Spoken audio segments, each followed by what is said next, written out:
오라 우리가 굽혀 경배하며 우리를 지으신 여호와 앞에 무릎을 꿇자. 그는 우리의 하나님이시요 우리는 그가 기르시는 백성이며 그의 손이 돌보시는 양이기 때문이라. 하나님은 영이시니 예배하는 자가 영과 진리로 예배할지니라. 아멘.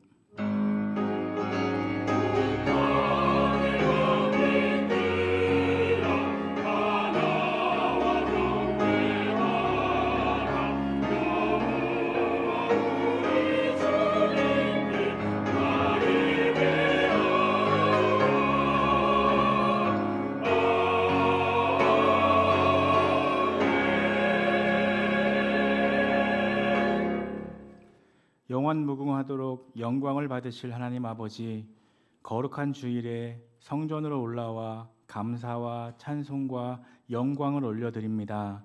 참 마음으로 회개하는 성도에게는 평안을 주시고 연약하여 떨고 있는 심령은 강건하게 붙잡아 주시며 낙심한 자들에게는 성령의 기름을 부으사 위로와 소망이 넘쳐나게 하시고 고난과 슬픔을 이길 수 있는 굳건한 믿음을 주옵소서. 우리 예배를 받으시는 예수 그리스도의 이름으로 기원하옵나이다. 아멘.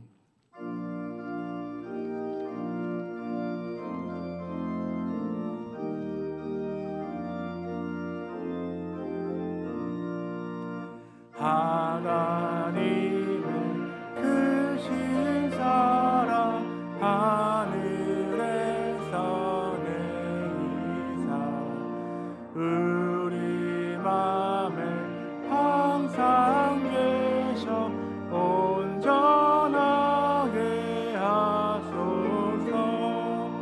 우리 주는 자비하사 사랑 무한하시니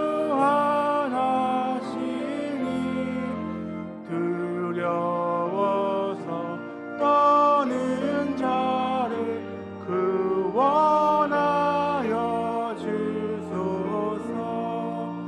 걱정 근심 많은 자를 성령 강화하시며 복과 은혜 사랑받아 평안하게 하소서. 처음과 끝이 되신 주님 항상 인도하셔서 마귀 유혹하는 것을 속히 끊게 하소서. 전능하신 아버지여 주의 능력 주시고 우리 맘에 임하셔서 떠나가지 마소서. 주께 영광 항상 돌려 천사처럼 섬기며 주의 사랑 영원토록 찬송하게 하소서. 우리들이 거듭나서 그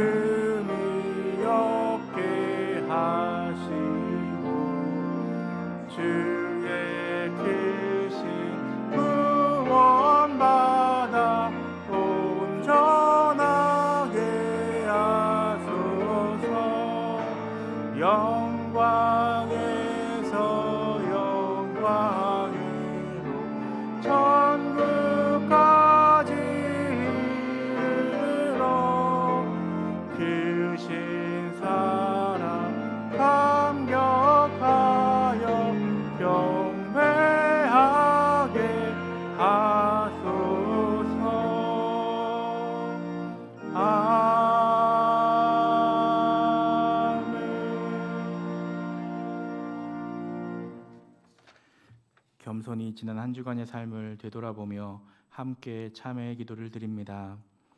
하나님, 지난 한 주간을 돌아보니 부끄러운 모습을 감출 수 없습니다.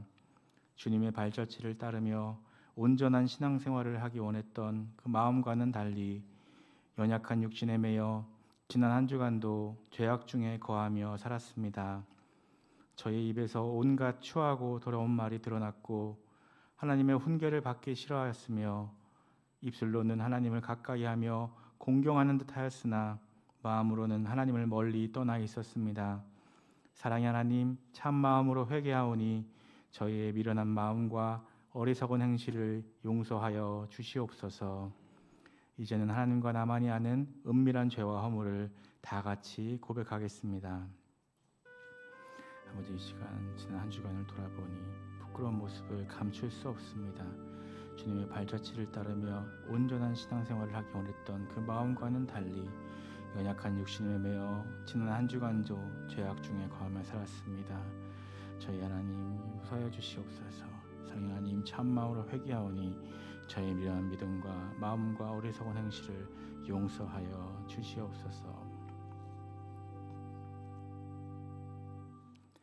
주께서는 용서하시는 하나님이시라. 은혜로우시며 긍휼히 여기시며 더디 노하시며 인자가 풍부하심으로 그들을 버리지 아니하셨나이다. 아멘.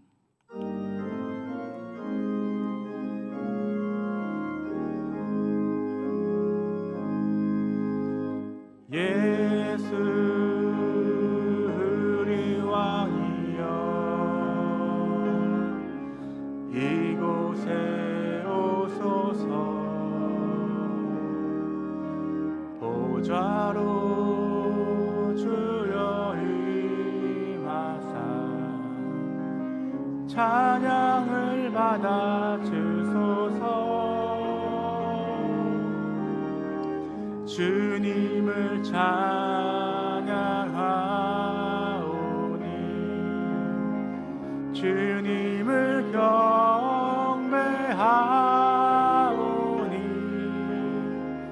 왕이신 예수여 오셔서 좌정하사 다스리소서.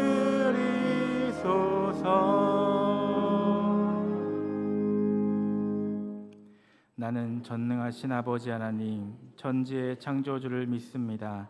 나는 그의 유일하신 아들 우리 주 예수 그리스도를 믿습니다.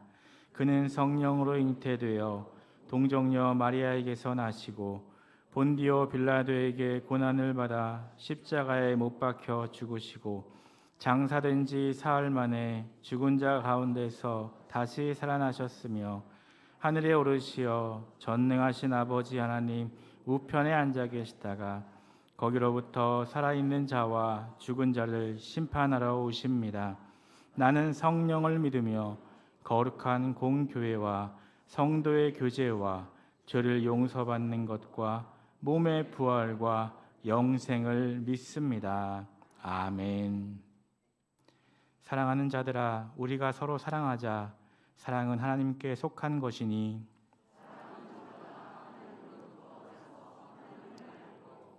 사랑하지 아니하는 자는 하나님을 알지 못하나니. 하나님의 사랑이 우리에게 이렇게 나타난 바 되었으니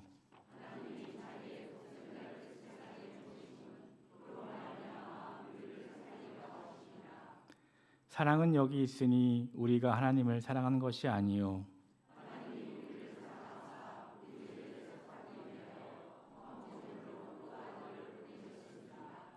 사랑하는 자들아, 하나님이 이같이 우리를 사랑하셨은즉 어느 때나 하나님을 본 사람이 없으되 만일 우리가 서로 사랑하면 하나님이 우리 안에 거하시고 그의 사랑이 우리 안에 온전히 이루어지느니라. 아멘.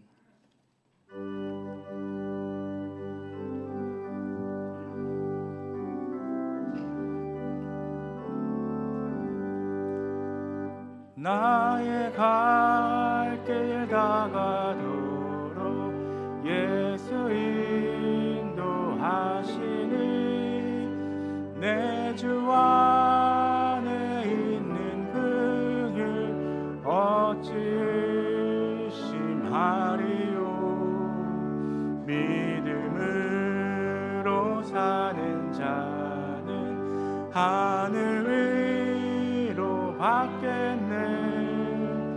무슨 일을 만나든지 만사형통하리라.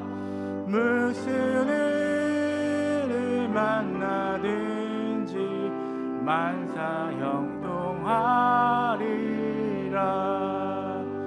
나의 갈 길 다가도록 예수 인도하시니 어려운 일 당할 때도 족한 은혜 주시네. 나는 심히 고단하고 영혼 매우 가라나 나의 앞에 반석에서 샘물 나게 하시네.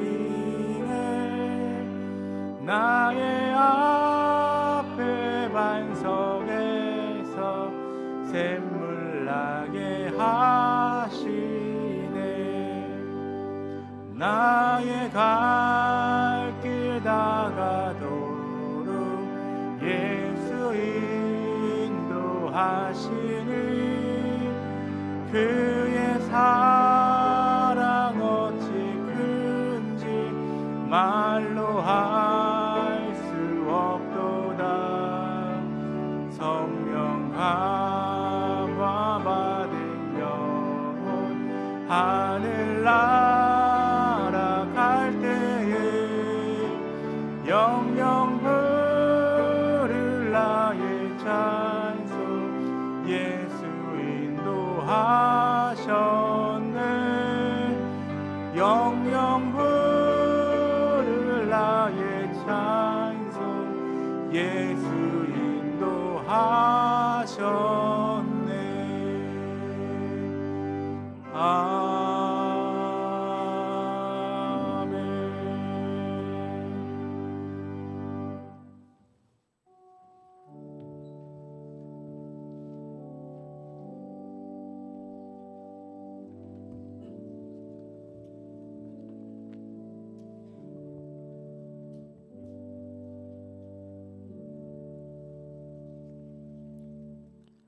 우리의 삶을 주관하시고 모든 걸음을 인도하시는 하나님 아버지, 하루하루의 삶 가운데 우리를 짓누르고 염려와 고통, 사소한 고민들로 힘겨운 삶을 살아가는 우리들을 긍휼히 여기시사 그 마음, 그 아픔들을 은혜로 보듬어 주시고 사랑으로 품어 주시어 힘겨운 삶을 살아내게 하시고 거룩한 주일 목마른 사슴이 시냇물을 찾듯이 우리를 예배의 자리로 인도하여 주시니 감사합니다.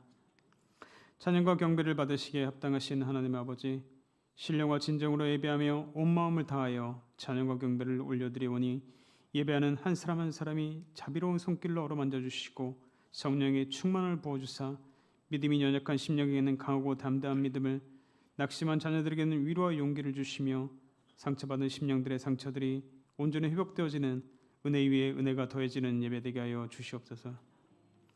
너희는 나의 증인이라 하신 하나님 아버지, 너희는 세상의 소금이요 빛이라 말씀하시고 너희 빛이 사람 앞에 비치게 하여 그들로 너희 착한 행실을 보고 하늘에 계신 너희 아버지께 영광을 돌리라 하셨는데, 가장 가까운 전도지요 선교지인 우리 가정과 삶의 모든 자리에서 증인의 삶도 우리의 착한 행실로 하나님께 영광을 올려드리지 못한 우리를 용서하여 주시옵소서.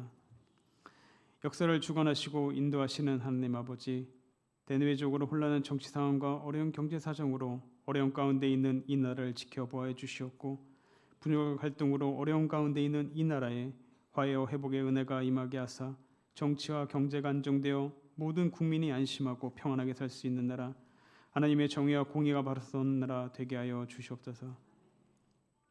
전쟁과 자연재해, 기근으로 고통받는 많은 나라와 국민들을 긍휼히 여겨주시사 피 흘림과 통곡의 눈물이 그쳐지게 하시고 그 고통의 땅 가운데 하나님이 주시는 진정한 평화와 회복이 있게 하여 주시옵소서.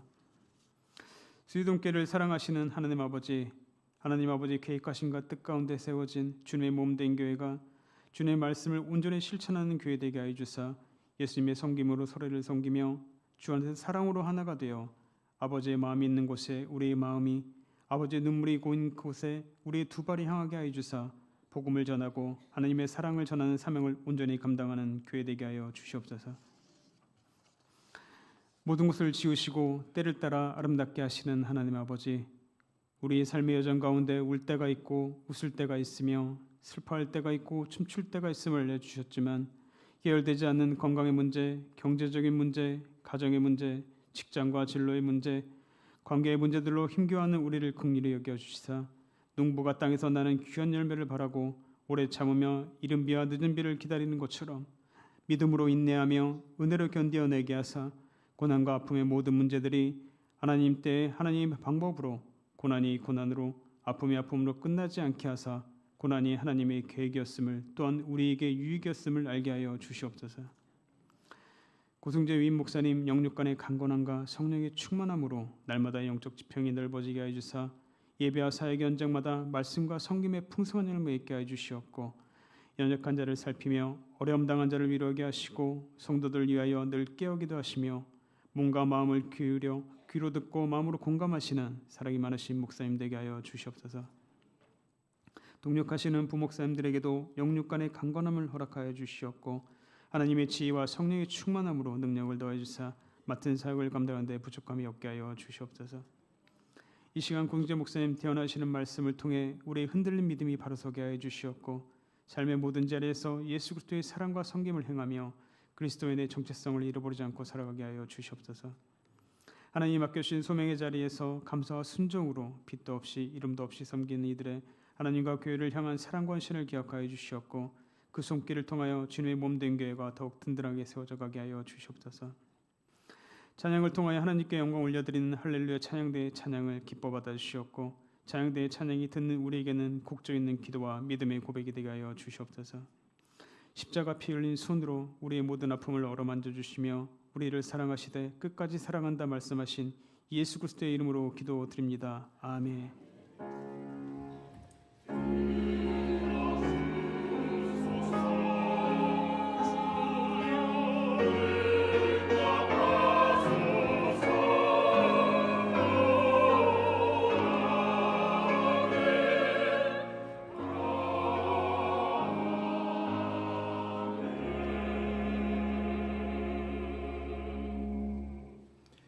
오늘 우리에게 주시는 하나님의 말씀은 누가복음 15장 20절에서 32절까지 말씀입니다.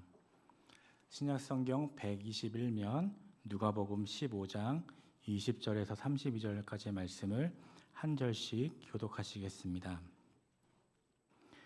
이에 일어나서 아버지께로 돌아가니라. 아직도 거리가 먼데 아버지가 그를 보고 측은히 여겨 달려가 목을 안고 입을 맞추니 아들이 이르되 내 아버지 내가 하늘과 아버지께 죄를 지었어 지금부터는 아버지의 아들이라 일컬음을 감당하지 못하겠나이다 하나 아버지는 종들에게 이르되 제일 좋은 옷을 내어다가 입히고 손에 가락지를 끼우고 발에 신을 신기라 그리고 살찐 송아지를 끌어다가 잡으라 우리가 먹고 즐기자 이 내 아들은 죽었다가 다시 살아났으며 내가 잃었다가 다시 얻었노라 하니 그들이 즐거워하더라.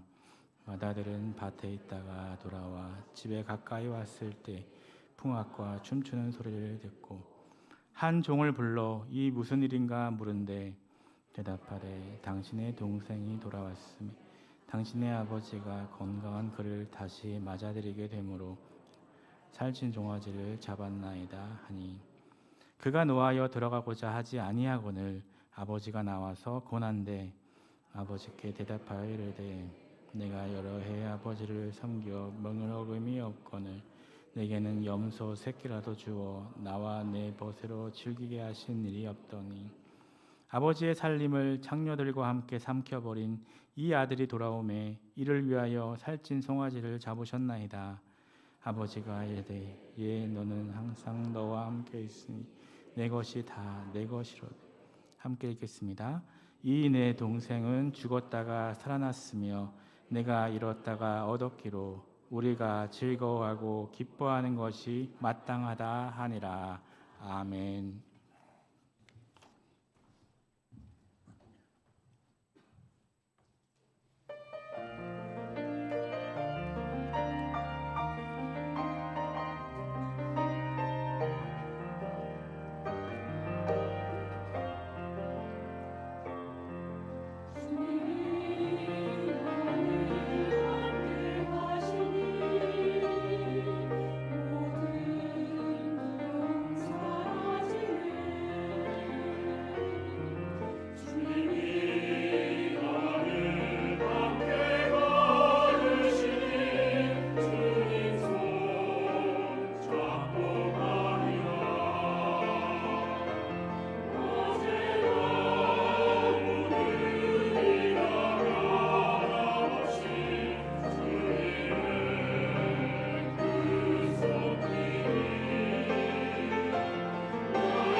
가운데 성령 하나님께서 우리와 함께 하시는 줄 믿습니다.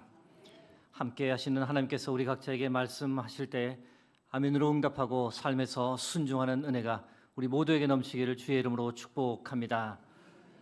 오늘도 지난 주일에 이어 아버지께 돌아가자란 제목으로 여러분과 말씀을 나누겠습니다. 지난 주일 화가 렘브란트에 관해 짧게 말씀을 드렸습니다. 그가 30살 즈음에 그린 그림을 하나 보여드립니다. 매음굴의 탕자란 제목의 작품입니다. 그림을 보시면 두 사람을 볼 수 있는데 두 사람은 렘브란트 자신과 사랑하는 아내 사스키아입니다. 이 그림이 그려질 당시 개신교 교회에서 탕자 이야기가 자주 언급되었다고 합니다. 그런 시대적 상황을 반영하여 렘브란트는 자신과 아내를 모델로 삼아 이 작품을 그렸습니다. 탕자의 이야기를 비웃기라도 하듯 렘브란트는 호화로운 옷을 입고 아내를 무릎에 앉혀놓은 채 술잔을 들고 호탕하게 웃습니다. 술에 취해 있었고 입은 반쯤 벌린 상태였으며 눈은 음탕한 욕심으로 가득 차 있습니다. 그의 나이 30살, 부잣집 아내를 만나 성공 가도를 달리던 자신의 모습을 화폭에 그대로 담아낸 작품이 바로 매음굴의 탕자입니다. 그렇게 화려하게 살았던 렘브란트가 33년의 세월이 지난 후 전혀 다른 풍의 그림을 그렸는데 그것이 지난 주일에 보셨던 바로 탕자의 귀환입니다. 모든 것을 다 잃었습니다. 성공, 부, 명예를 잃었습니다. 사랑하는 아이들, 사랑하는 아내마저 먼저 보내야 했습니다. 깊은 상실감과 아픔, 가난과 절망 속에서 그가 그려낸 그림, 무릎 꿇은 둘째가 자신임을 드러내며 이제는 하나님께 돌아갑니다라는 이 자신의 신앙 고백을 담은 작품이 바로 탕자의 귀환입니다. 탕자의 귀환 이 작품에는 아주 흥미로운 것들이 많이 있습니다. 먼저 아버지에 관련한 흥미로운 점입니다. 여러분 그림을 보실 때 가장 빛나는 부분이 어디일까요? 바로 아버지의 얼굴입니다. 아버지의 얼굴이 모든 어둠을 밝히는 이 빛의 근원임을 렘브란트는 표현합니다. 아버지의 양손 또한 무척 흥미롭게 표현되어 있습니다. 여러분 양손의 결이 전혀 다른 것이 보이십니까? 아버지의 왼손은 널쩍하고 큰 반면 오른손은 가늘고 깁니다. 무엇을 나타내려 했던 것일까? 왼쪽은 아버지의 손을, 오른쪽은 어머니의 손을 상징합니다. 왼쪽 손은 돌아온 아들을 다시 놓지 않겠다라는 아버지의 부성애를, 오른쪽 손은 고생했다, 잘 돌아왔다라며 무조건적으로 안아주는 섬세하고 따뜻한 어머니의 사랑을 각각 표현합니다. 무릎 꿇고 있는 둘째 아들의 모습에도 흥미로운 점이 있습니다. 발을 보시면 왼쪽 발은 신이 벗겨져 있고 오른쪽 발은 신이 신겨져 있습니다. 돌아왔을 당시 둘째의 이 비참했던 상황을 그대로 보여줍니다. 특이한 것은 오른쪽 허리춤에 차고 있는 단검입니다. 당시 칼은 귀족들이 차고 다녔는데 둘째 아들은 자신이 가진 모든 것을 다 팔았지만 칼은 끝까지 지켰습니다. 이유가 무엇이었을까? 거짓 신세가 되었지만 자신이 누구인지 자신의 신분을 마지막으로 드러낼 수 있는 그 마지막 자존심은 끝까지 지키고 싶었던 이 둘째의 마음을 읽을 수 있습니다. 마지막으로 첫째 아들에게 주목하려 합니다. 오늘 우리의 주 관심 인물입니다. 얼굴을 보시면 아버지만큼은 아니지만 얼굴에서 빛이 납니다. 아버지로부터 빛을 받고 있으며 옷 또한 아버지와 같은 색, 같은 스타일의 옷을 입고 있습니다. 누가 보아도 이 사람이 장자요 상속자임을 표현합니다. 그런데 흥미로운 것은 바로 그의 손입니다. 여러분, 첫째의 양손 색깔이 다른 것이 혹시 보이십니까? 한 손은 어둡고 한 손은 밝습니다. 어두운 오른손이 밝은 왼손을 꽉 누르고 있습니다. 무엇을 의미할까요? 내면의 심각한 갈등을 보여줍니다.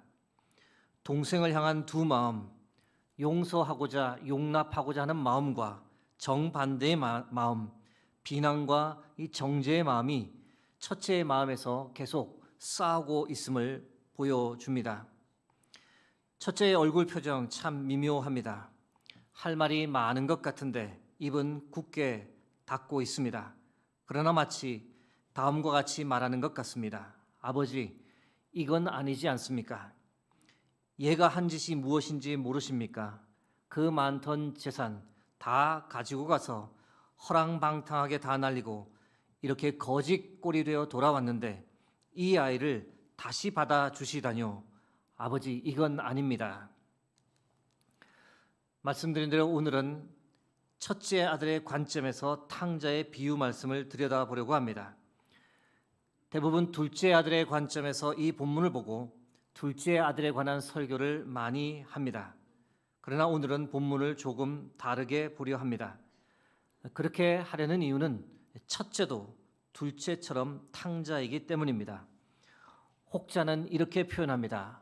둘째는 집 나간 탕자요, 첫째는 집 안의 탕자다. 여러분, 이 말에 혹시 공감이 되십니까? 다소 어리둥절하실 겁니다.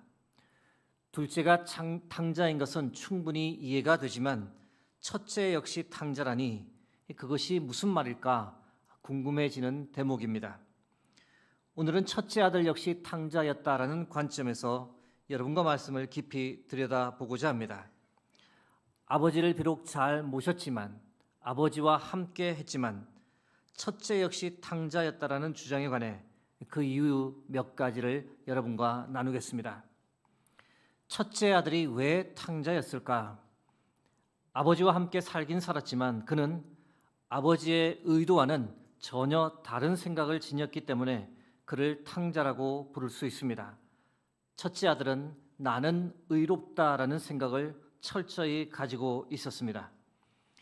누가복음 15장 29절에 표현되어 있는 첫째 아들의 이야기입니다.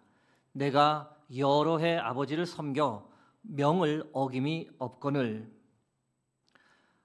아버지, 저는 늘 바른 삶을 살았습니다. 아버지의 명령을 어긴 적이 없습니다. 아버지의 아들이라 불릴 만큼 아무런 흠이나 큰 실수 없이 살아왔습니다. 아버지, 저는 둘째와는 다릅니다. 이 첫째 아들이 품고 있었던 생각입니다. 첫째 아들은 나는 의로운 사람이다, 즉 자기 의에 빠져 있었습니다. 여러분, 오늘 본문을 바르게 이해하기 위해서는 예수님께서 이 본문을 누구에게 말씀하고 있는지를 정확하게 알 필요가 있습니다. 여러분, 오늘 본문의 말씀, 예수님께서 누구에게 말씀하시는 걸까요? 그 답은 누가복음 15장 1절에서 3절 말씀에 있습니다. 모든 세리와 죄인들이 말씀을 들으러 가까이 나아오니 바리새인과 서기관들이 수군거려 이르되 이 사람이 죄인을 영접하고 음식을 같이 먹는다 하더라. 예수께서 그들에게 이 비유로 이르시되, 여러분, 본문의 그들이 누구입니까? 바리새인과 서기관들입니다. 지금 예수님께서는 이 비유를 바리새인과 서기관들에게 말씀하고 있습니다. 예수님의 의도가 무엇일까요? 그 의도는 아주 분명합니다. 첫째 아들은 바리새인과 서기관들, 말씀을 듣는 그들을 가리키고, 둘째 아들은 세리와 죄인을 상징합니다. 그러면서 첫째 아들로 묘사된 바리새인과 서기관들을 향해 예수님께서 말씀하는 겁니다. 너희는 둘째 아들인 세리와 죄인들을 정죄하고 그들은 구원받지 못할 사람이라고 말하지만 하나님 아버지는 그렇게 생각하지 않는다. 탕자의 비유를 통해 예수님은 이 메시지를 바리새인과 서기관들에게 전하셨던 겁니다. 알프레드 아들러라는 오스트리아 정신과 의사이자 심리학자가 있습니다. 출생의 심리학이란 책을 써내었는데요. 형제들이 태어난 출생 순위에 따라 전혀 다른 성격을 가지게 된다라고 주장합니다. 무조건 맞다고는 할 수 없지만 어느 정도 일리가 있는 말입니다. 아들러에 의하면 첫째는 첫 아이이기 때문에 이 부모님의 극진한 관심과 사랑을 받고 자랍니다. 동생들을 돌보면서 책임감이 남다르고 리더십도 빨리 형성됩니다. 부모님께 전반적으로 순종하는 편이며 자신감 또한 동생들에 비해 높은 편입니다. 그 결과 은연중에 어떤 생각을 가지게 되는가? 동생들에 비해 내가 더 잘났다, 뛰어나다라는 생각을 가지게 되고, 이것이 과할 경우 자만, 교만, 자기의에 빠지게 됩니다. 여러분 혹 공감이 되십니까? 팀 켈러 목사는 자신의 책 탕부 하나님에서 이렇게 이야기합니다. 형이 아버지의 사랑을 잃고 있음은 착함에도 불구하고가 아니라 착하기 때문이다.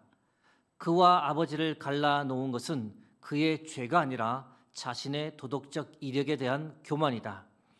그를 아버지의 잔치에 동참하지 못하게 막는 건 그의 악이 아니라 그의 의다. 여러분 생각해 보시면 첫째 아들은 참 칭찬받을 만한 삶을 살았습니다. 아버지를 떠나지 않았고 아버지 곁에 늘 머물렀습니다. 아버지께 순종적이었으며 자신에게 주어진 일에 최선을 다했습니다. 둘째가 집을 나간 후에는 둘째가 해야 할 몫까지 다 일해가며 불평 없이 묵묵히 다 감당했습니다. 첫째 아들의 희생과 헌신은 분명 남달랐고 대단했습니다. 그런데 둘째가 허랑방탕한 삶을 살다 가진 재산 다 날리고 다시 집으로 돌아왔을 때 둘째를 대하는 태도에서 아버지와 극명하게 갈렸습니다. 첫째는 동생을 향해 자신이 세운 의의 잣대를 들이대었습니다. 동생은 자신이 저지른 일에 관해 합당한 징계와 벌을 받아 마땅하다. 다시 아버지의 아들이라고 불릴 자격이 없다라고 생각했습니다. 아버지의 잣대가 틀렸다라고까지 분노했습니다. 무조건적 사랑으로 둘째를 포용하는 것은 옳지 않다라며 아버지께 화를 내었습니다. 아버지를 위해 헌신하고 희생한 아들은 바로 자신이라고, 둘째가 아니라고 아버지께 호소했습니다. 여기서 우리는 첫째 아들이 얼마나 깊은 자기의에 빠져 있는지를 발견합니다. 둘째를 용서해서는 안 된다. 둘째를 받아들여서는 안 된다. 둘째는 아무것도 한 것이 없다라는 첫째 아들의 주장. 자신은 둘째와 다르다는 자기의에 기반을 둔 주장입니다. 바리새인과 서기관들이 가졌던 의와 똑같습니다. 세리와 죄인들은 구원을 받을 수 없어. 그들이 한 짓을 봐. 그들은 영원히 하나님의 형벌에 떨어져 마땅한 존재야. 그렇게 주장했던 바리새인과 서기관들처럼 그들과 똑같은 태도를 첫째 아들이 가지고 있었습니다. 그러나 그와 같은 자기의에 빠진 바리새인과 서기관들에게 예수님은 분명히 말씀하셨습니다. 아니, 너희 생각은 틀렸어. 하나님 아버지는 세리와 죄인들까지 구원하시기 원하셔. 그들이 돌아오기를 오늘도 간절히 기다리시고 그들이 돌아오기만 하면 모든 것을 용서해 주시는 분이 바로 하나님이야. 사랑하는 성도 여러분, 어떤 죄인도 다 용서해 주시고 품어주시는 하나님 아버지의 마음이 바로 우리를 향한 마음임을 믿으시기 바랍니다.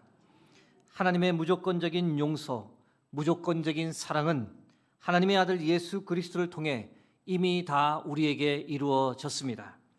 나를 위해, 인류를 위해, 우리를 위해 예수님은 십자가에서 우리의 모든 죄를 씻겨주고 용서해주는 보혈의 피를 흘려주셨습니다. 여러분, 오늘 본문에 나타난 첫째 아들과 같은 마음을 가지고 있다면 여러분, 자기 의에 빠져서는 결코 안 됩니다.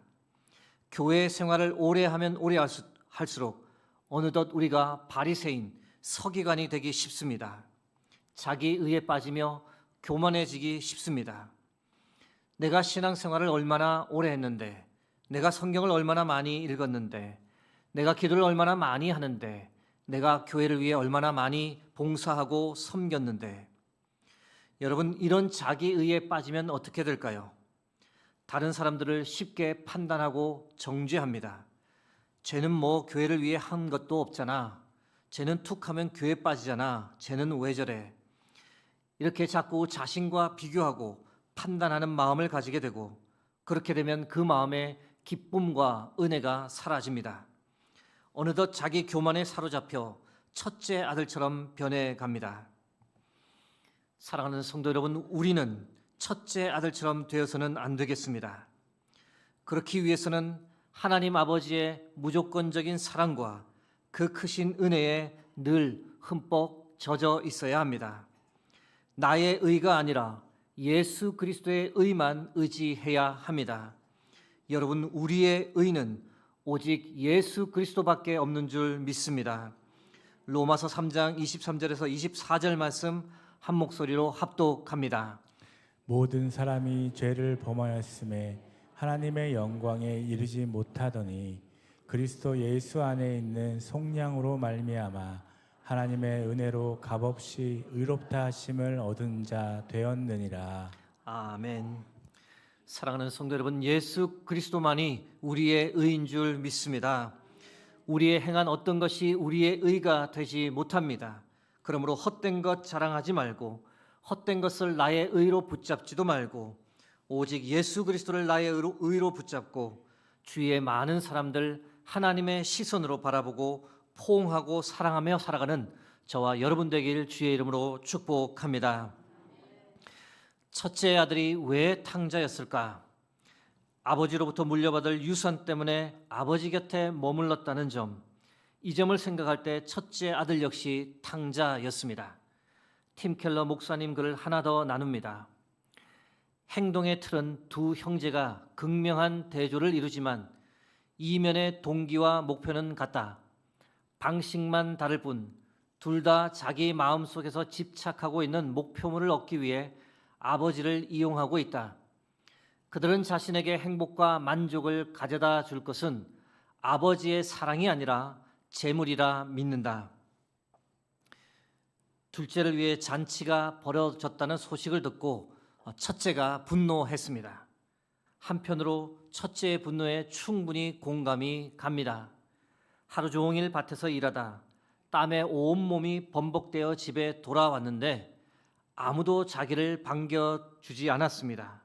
모두가 이 둘째가 돌아왔다며 흥겨운 잔치를 벌이고 있는 것을 보는 순간 분노를 참지 못했습니다. 자신을 위해서는 제대로 된 잔치 한번 마련해 주지 않았는데 허랑방탕 모든 것을 다 잃어버리고 돌아온 동생을 위해서는 아버지가 소를 잡고 잔치를 베풀었다는 이야기 듣자마자 첫째 아들은 분노할 수밖에 없었습니다. 그런데 첫째 아들의 분노에는 다른 이유가 숨겨져 있었습니다. 그것이 무엇일까요? 돌아온 동생 때문에 자신에게 돌아올 유산이 앞으로 낭비될 수 있다는 것을 첫째 아들은 참을 수 없었던 겁니다. 여러분 생각해 보시면 동생이 집을 나갈 때는 형이 분노하지 않았습니다. 동생이 자기의 분깃을 챙겨 나가는 것이니 별 반응을 하지 않았습니다. 그러나 동생이 다시 집으로 돌아왔을 때는 문제가 달랐습니다. 돌아온 동생의 신분을 아버지가 회복시켜 주었다는 것, 무엇을 의미할까요? 앞으로 자신에게 돌아올 유산 중 일부가 동생에게 돌아갈 수 있다는 겁니다. 그것을 생각하는 순간 형은 분노했습니다. 그 순간 형의 본색, 형의 민낯이 드러났습니다. 아버지를 향한 사랑의 마음보다 자신의 미래 자산에 손해가 생기는 일을 결코 참을 수 없었던 겁니다. 여러분, 만일 첫째가 아버지를 진심으로 사랑했다면, 아버지의 행복을 자신의 행복처럼 생각했다면 작은 아들을 위한 축하 자리에 첫째도 참여했을 겁니다. 비록 둘째에 대한 복잡한 감정이 있겠지만 아버지가 좋아하시니, 아버지가 행복해 하시니, 아버지가 받아들이시니 모든 것을 받아들이고 감수했을 겁니다. 그러나 첫째 아들에게 1순위는 아버지의 행복이 아니었습니다. 첫째 아들의 1순위는 아버지로부터 물려받을 유산이었습니다. 여러분, 겉으로 보기에는 첫째 아들이 효자요, 아버지를 사랑하는 것처럼 보이지만 그 이면에는 아버지의 재산을 물려받기 위해 자신의 부요한 미래를 위해 아버지 곁에 머물렀던 겁니다. 아버지를 향한 그의 희생과 헌신은 아버지를 위한 것이 아니라 결국 자신을 위한 것이었으며, 첫째 아들 역시 아버지를 이용하려 했던 것은 동생과 별반 다르지 않습니다. 첫째 아들이 동생이 아니라 아버지께 화를 내었다는 점에서 이 사실은 더욱 명백해집니다. 누가복음 15장 29절에서 30절 말씀입니다. 아버지께 대답하여 이르되 내가 여러 해 아버지를 섬겨 명을 어김이 없거늘 내게는 염소 새끼라도 주어 나와 내 벗으로 즐기게 하신 일이 없더니 아버지의 살림을 창녀들과 함께 삼켜버린 이 아들이 돌아오매 이를 위하여 살찐 송아지를 잡으셨나이다. 자신의 미래 자산이 침범을 받는 순간 첫째는 아버지에게 자신의 분노를 쏟아부었습니다. 제가 아버지를 위해 얼마나 열심히 일했는데 그 보상이 고작 이렇습니까? 아버지의 곁을 항상 지켰던 것은 바로 저입니다. 아버지의 모든 것은 저의 것이며 저는 동생을 위해 더 이상 쓰고 싶은 마음이 추호도 없습니다. 여러분, 더 많이 수고했기에 더 많은 보상을 받아야 한다는 첫째의 주장, 둘째보다 아버지의 마음을 더 아프게 하는 탕자의 행동입니다. 사랑하는 성도 여러분, 많은 것을 생각하게 하는 대목입니다. 교회 생활하며 우리 역시 첫째 아들처럼 되지 않기를 바랍니다. 여러분, 하나님을 사랑하는 마음으로 교회 생활을 해야 하는데 그것이 아니라 어떤 보상을 바라고 교회를 다니면 인생 참 비참해집니다. 하나님을 사랑하고 자원하는 마음으로 신앙생활 해야 하는데 그러지 못하고 자신의 열심에 대한 보상을 바라고 그렇게 교회 생활을 하면 정말 실망스러운 결과에 도달할 수 있습니다. 내가 이 정도 주를 위해, 교회를 위해 열심을 내고 있으니 당연히 하나님께서 내가 원하는 것을 들어주실 거야. 내가 기대하는 보상을 주실 거야. 지금보다 더 나은 것을 주실 거야. 또는 사람들이 나를 알아봐주고 인정해 줄 거야. 이런 보상을 기대하며 신앙생활 해서는 안 됩니다. 그런 마음 가지고 교회 생활하면 언젠가 시험에 들게 되고 고난과 고통이 찾아오는 순간 그것을 극복하지 못하고 하나님을 떠나기까지 합니다. 사랑하는 성도 여러분, 우리는 첫째 아들과 같은 마음을 가지고 신앙생활 하지 않기를 바랍니다. 무엇을 바래서가 아니라 하나님을 진심으로 사랑하는 마음 때문에 신앙생활 할 수 있기를 바랍니다. 우리의 모든 것을 용서해 주시고 우리를 하나님의 자녀 삼아 주셨으니 그 사랑에 감사하며 기뻐하며 살기를 바랍니다. 하나님께 받은 사랑 너무 커서 어떤 것을 바라는 것이 아니라 그저 하나님 사랑하는 마음으로 하나님의 나라와 교회를 위해 충성하고 봉사하며 살아갈 수 있기를, 하나님 나 같은 존재도 받아주시고 하나님의 자녀 삼아 주셨으니 다른 사람을 판단하거나 정죄하지 말고 사랑하고 용납하며 살아갈 수 있기를, 하나님께 받은 사랑 다른 사람에게도 전하고 나누며 살아갈 수 있기를, 그래서 하나님께 영광을 돌리고 하나님의 마음을 시원케 해드리며 살아가는 저와 여러분의 복된 인생 되기를 주의 이름으로 축복합니다. 말씀을 맺기 전 은혜로운 이야기를 하나 나누려 합니다. 지난 주일 우리는 119 총동원 주일을 보냈습니다. 9월 말에 작정을 했고 그 이후 우리 교회를 방문해 주신 분이 31분이 됩니다. 지난 주일 저희 교회에 처음 방문하신 한 분의 이야기입니다. 처음 오신 분 자리에서 잠깐 일어나 주시면 축복해 드리겠다 해서 한 분이 일어났는데 그분의 얼굴에서 빛이 환하게 빛나고 있었습니다. 누가 봐도 하나님의 사랑과 큰 은혜를 받은 얼굴임을 저 역시 알아볼 수 있었습니다. 궁금해서 전화를 한번 드리게 되었고 그분의 삶을 간단하게 들었습니다. 천주교 집안에서 태어났는데 어릴 때부터 하나님의 인도하심이 있어 동네에 있던 교회를 다니며 신앙생활을 하기 시작했답니다. 그런데 신앙생활 참 누구에게나 우여곡절이 있는데 시험에 들어 한동안 교회를 다니지 않다가 또 여건이 되어 교회를 다시 다니다가 이런 생활을 반복하셨답니다. 가구 사업을 쭉 해오셨는데 사업 관계 때문에 주의를 지키지 못했던 날이 많았답니다. 그러나 하나님을 늘 마음에 모시고 하나님을 매일매일 생각하며 의지하며 살았습니다. 그러던 중 코로나가 왔고 사업에 큰 타격을 받아 그 여파로 결국 작년 2024년 8월에 사업을 접게 되었습니다. 그 일로 가정의 적잖은 어려움이 찾아왔고 신앙심도 많이 흔들렸습니다. 2025년 올해 수유동으로 이사를 오게 되었는데 교회 가야지, 하나님께 돌아가야지라는 마음은 있었지만 쉽게 교회를 결정하지 못하던 중 저희 교회 권사님 한 분이 이분이 일하던 가게에 들렀고 수유동 교회 오기를 적극적으로 소개했습니다. 그래서 지난 주일에 수유동 교회에 첫걸음을 하게 되셨는데요. 예배 중 말씀을 들으며 예배에 참여하며 하나님의 큰 은혜를 받았답니다.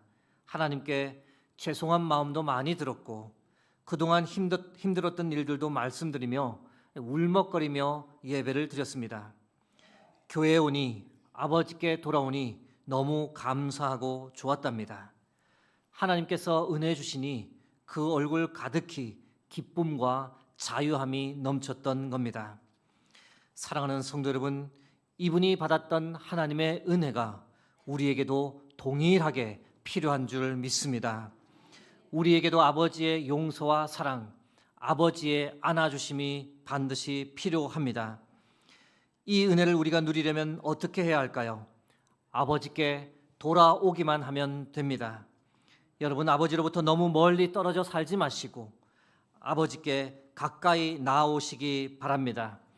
그러면 우리 아버지 되신 하나님께서 우리에게 달려와 주시고 우리를 안아주시고 우리의 모든 허물 용서해 주시고 하늘 평안으로 우리의 마음을 덮어 주실 줄 믿습니다.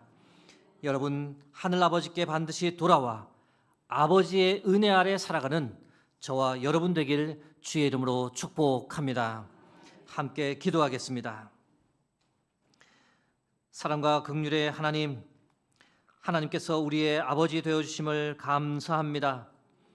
아무리 많은 잘못했다 할지라도 아버지께 오기만 하면 달려와 주시고 안아주시고 용서해 주시고 우리를 자녀 삼아주신 하나님을 우리가 온전히 의지하게 하옵소서. 이 땅에서 하나님, 우리의 의가 아니라 우리의 유일한 의가 되시는 예수 그리스도만을 붙잡고 서로 이해하고 용서하고 포용하며 살아가는 우리가 되게 하옵소서. 우리를 위해 십자가에서 피 흘려 돌아가신 예수 그리스도의 이름으로 기도드립니다. 아멘.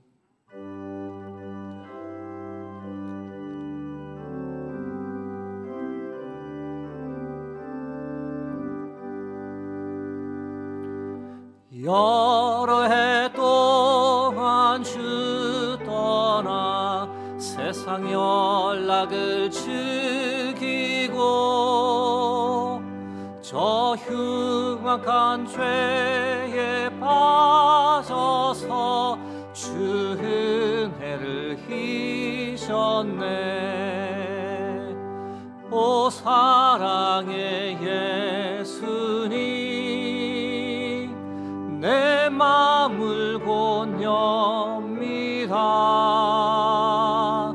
곧 들어와 나와 함께하며 내 생명이 되소서.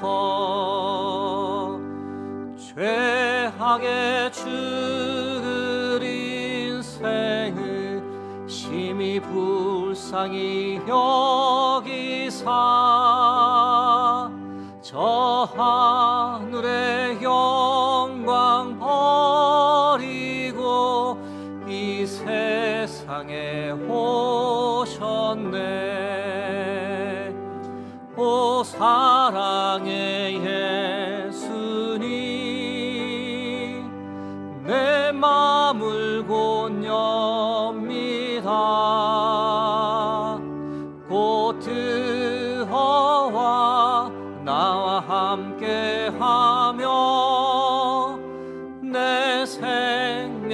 생명이 되소서. 홍포를 입은 구주는 가시면류관 쓰시고 저 십자가 높이 달리사 그 아픔을 참았네. 오 사랑의 예수님, 내 맘을 곧 엽니다. 곧 들어와 나와 함께하며 내 생명이 되소서. 미련한 우리 인생은 주의 공로를 모르고 그 쓸쓸한 사막 가운데 늘 헤매고 다녔네. 오 사랑의 예수님, 내 맘을 곧 엽니다. 곧 들어와 나와 함께하며 내 생명이 되소서.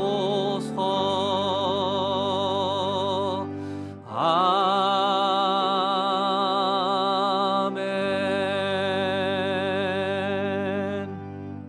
다 함께 일어나셔서 하나님께 봉헌 드리겠습니다.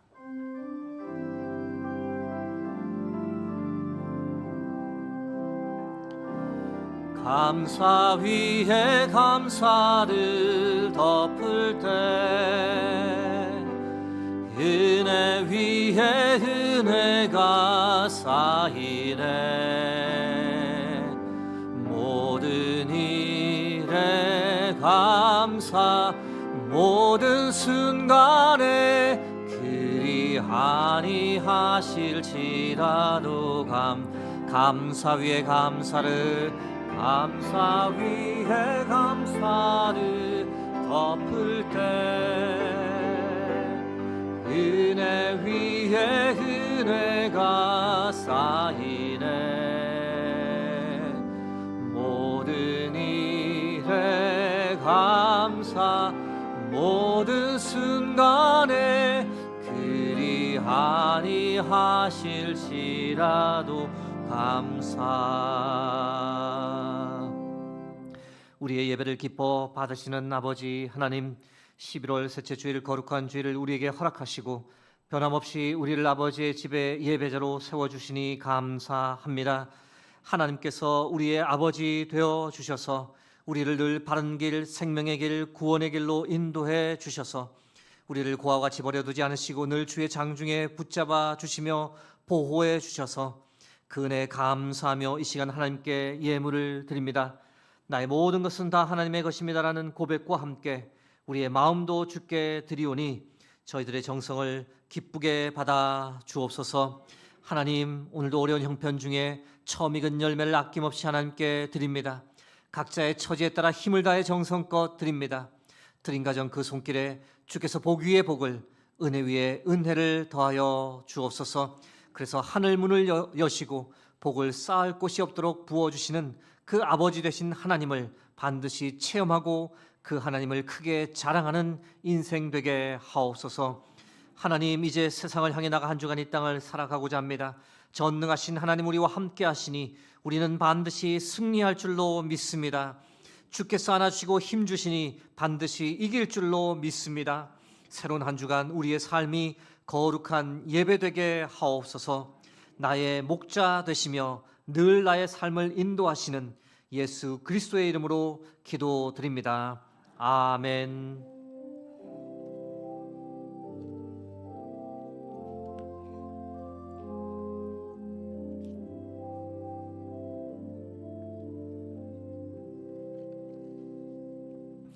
자리에 앉으시면 교회 소식 말씀드리겠습니다. 오늘 오후 찬양 예배 후 제30회 성경 퀴즈 대회가 있습니다. 3여전도에서 주관해 주시고 출제 범위는 구약 창세기, 신약 마태복음이 되겠습니다. 지난 주일까지 이어졌던 항존직 선거 투표 최종 결과입니다. 안수 집사로 3분이 피택되셨습니다. 이원종, 성원중, 장성훈 집사님입니다. 권사로 9명이 피택되었습니다. 양진예, 노미숙, 성미미, 정오경, 황미영, 김미애, 임혜진, 김경희, 이명심 집사님입니다. 교회를 통해 일정 기간 교육을 받고 내년에 항존 직분자로 안수를 받습니다. 위에서 기도해 주시고 기억해 주시길 부탁드립니다. 3040 패밀리 디너 펠로우십 안내입니다. 11월 29일 토요일 오후 5시 식당에서 있을 예정입니다. 30세대이시면 가족들 모두를 데리고 나와서 식탁에 교제를 나눌 수 있는 은혜의 시간 마련했습니다. 많은 참석 부탁드립니다. 2025년 하반기 마을 모임 종료 안내입니다. 11월 30일 주일에 마지막 마을 모임을 하게 되는데요. 그날은 오후 찬양 예배가 없습니다. 마을 모임끼리 알아서 계속해서 모임을 가지시면 되겠습니다. 남녀 선교회 총회 결과를 오늘까지 사무실로 제출해 주시길 부탁드립니다. 2026년 예산 및 사업계획서 11월 23일 주일까지 사무실로 제출해 주시길 부탁드립니다. 내년 요람과 관련된 소식입니다. 요람의 사진을 교체하기 원하시는 분은 11월 23일 주일까지 사무실로 제출해 주시면 교체될 수 있도록 저희들이 작업하겠습니다. 강단 보시면 참 예쁜 꽃이 하나 올려져 있습니다. 저도 이름은 몰랐는데 포인세티아라고 한답니다. 성탄절 분위기가 물씬 풍기는데요. 김우순 은퇴 권사님께서 강단 헌화해 주셨습니다. 감사드립니다. 지난주 등록하신 분들입니다. 백승학 성도님, 심소영 성도님, 수의동교에서 귀한 믿음의 생활 할 수 있기를 주의 이름으로 축복합니다. 오늘 새롭게 등록하신 분이 계십니다. 고성자 성도님, 잠깐 일어나시면 우리가 함께 축복하고 축하하겠습니다. 더불어 장기 결석자 분 중에서 함께 하신 분이 계십니다. 최원홍 성도님, 네, 잠깐만 자리에 일어나시면, 네. 그리고 전도 대상자로 이동엽 성도님, 네, 2층에 계신데 잠깐 자리에서 일어나시면 저희들이 함께 축복하고 축하하겠습니다. 네.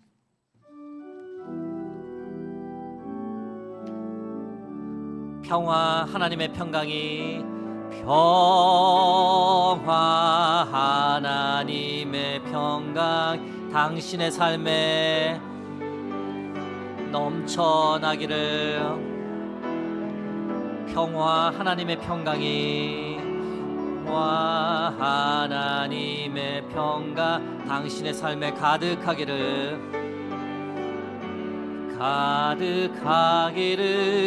축복합니다. 환영과 감사의 박수 하겠습니다. 네, 자리에 앉으시면 되겠습니다. 기타 소식은 주보와 홈페이지를 참고하시면 되겠습니다. 이제 다 함께 일어나셔서 파송 찬양을 하나님께 함께 드리겠습니다.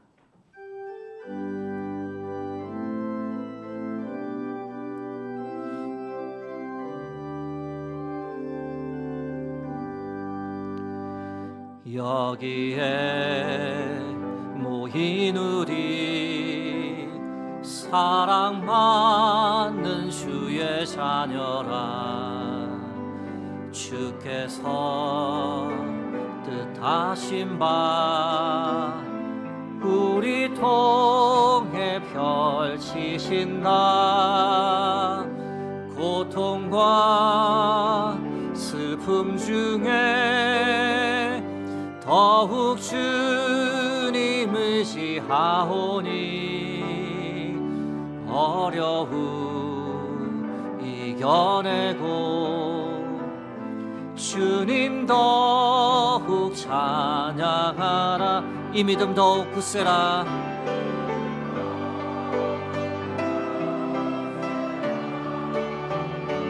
주가 지켜주신다. 어두운 밤에도 주의 밝은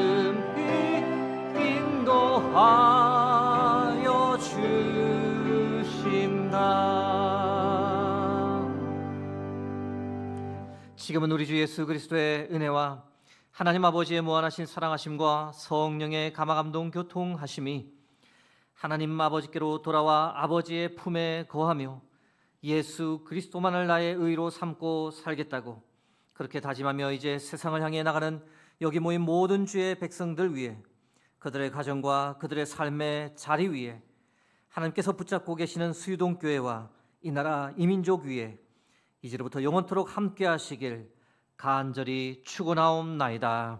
아멘.